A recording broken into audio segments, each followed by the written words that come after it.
have now reached Kurampala near Pandalam in the Pathanamthitta district of Kerala. There is a serpent grove nearby. We have come here to rescue a python. It was two youths who first saw this snake crossing the road. They were walking along. I have been to this place before to attend a program.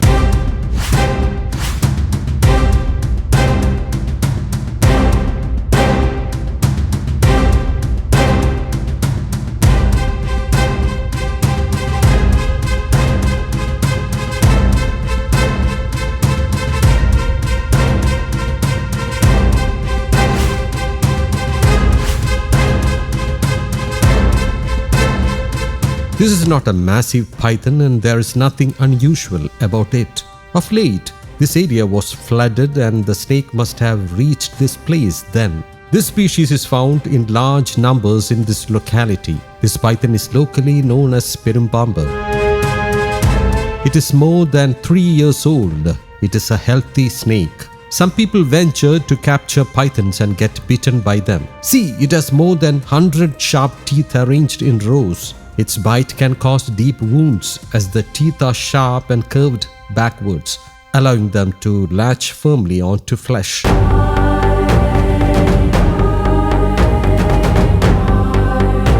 A big crowd of people is waiting over there, so let us go there. As I said, many people have been bitten by pythons while trying to catch them.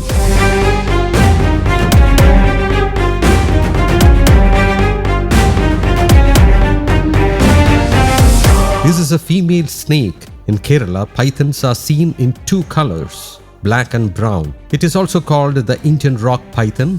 There is also a local name, Perumpambu, for pythons with predominantly black coloration. Those with predominantly light brown coloration are called Perumpambu.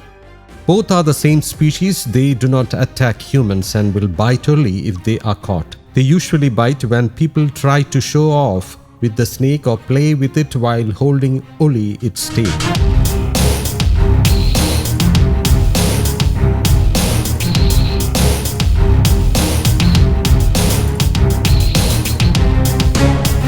In some places, you may have seen snake handlers wearing pythons around their necks and dancing. They do this after pulling out the snake's teeth and stitching together its upper and lower jaws. That is why the snake lies around their neck without biting them. We hope you liked this rescue involving this cute python.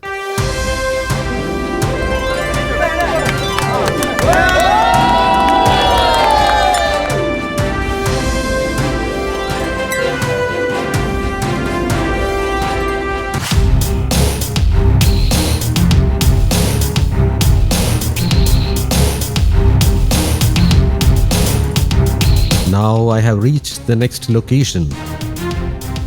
As soon as I arrived, I noticed a smell. It is the smell of garlic.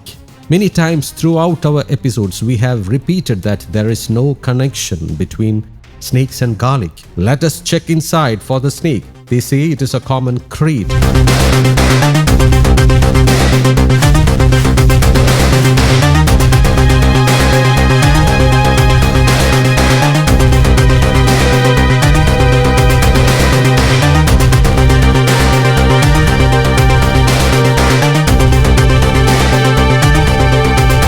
Some bottles here have been knocked down. I do not think it is a common crate since it does not move quickly and usually does not knock objects over.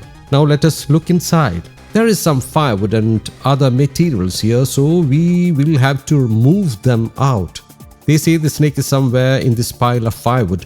This is a small work area. Let me remove some firewood first. They say it is a common crate, but I do not think so.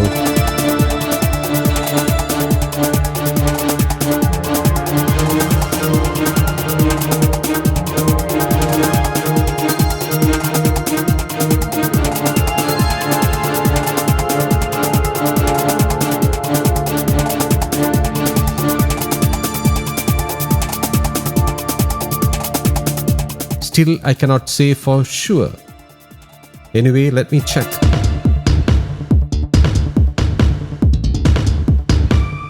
I managed to get a glimpse of the snake. It is staying coiled up under a piece of wood. It is not a common crate. It is a trinket snake, locally known as Perumpambu. I just removed a large piece of wood and I can see the snake still coiled around this iron pipe. It is resting there. When he said he saw the snake swinging down from this grill, I understood that it was not a common crate. Our viewers can now see the snake in that corner.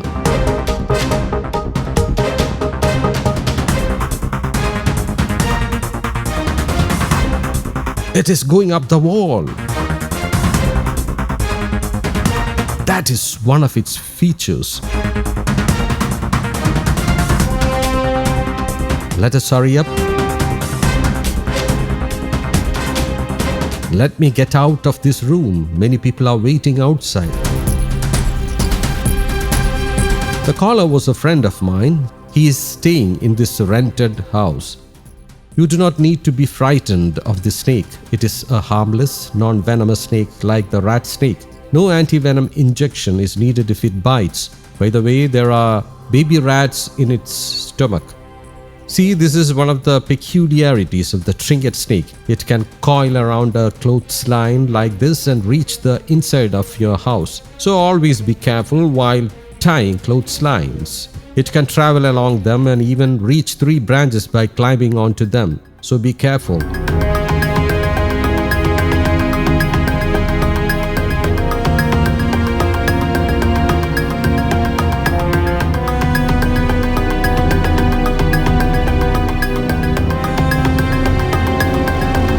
Though it is not a venomous snake, other predatory snakes may come in search of it, so it is better not to allow it into your house. Also close the gaps beneath your front and back doors. We have to be careful since we ought to be responsible for the safety of our parents and siblings sleeping in our homes. If this snake is on a clothesline like this, you may not notice it at night even when you walk past it. Did you not see? The snake first crawled onto my shoulder and from there it reached the clothesline. If it slips, it will fall down, and that is why it has tightly coiled itself around the clothesline.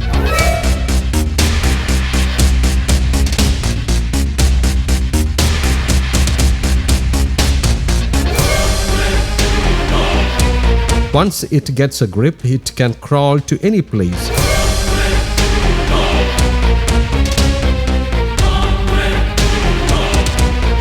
See, it has climbed onto my head on its own. See, it has crossbands up to the middle part of its body. Last week, I received many photos of this species on my WhatsApp. Some people even sent me photos of trinket snakes after beating them to death, complaining that they had bitten someone. Only the front half of a trinket snake's body has crossbands. There are also several other snakes with crossbands up to the middle of the body, such as the snakes locally known as Perumpambu and Perumpambu. I shall explain about them in later episodes. This snake is around 3 years old, a female trinket snake. You must have come across this species many times through our episodes. Now let me get a bottle from here, secure it inside and move on to the next site.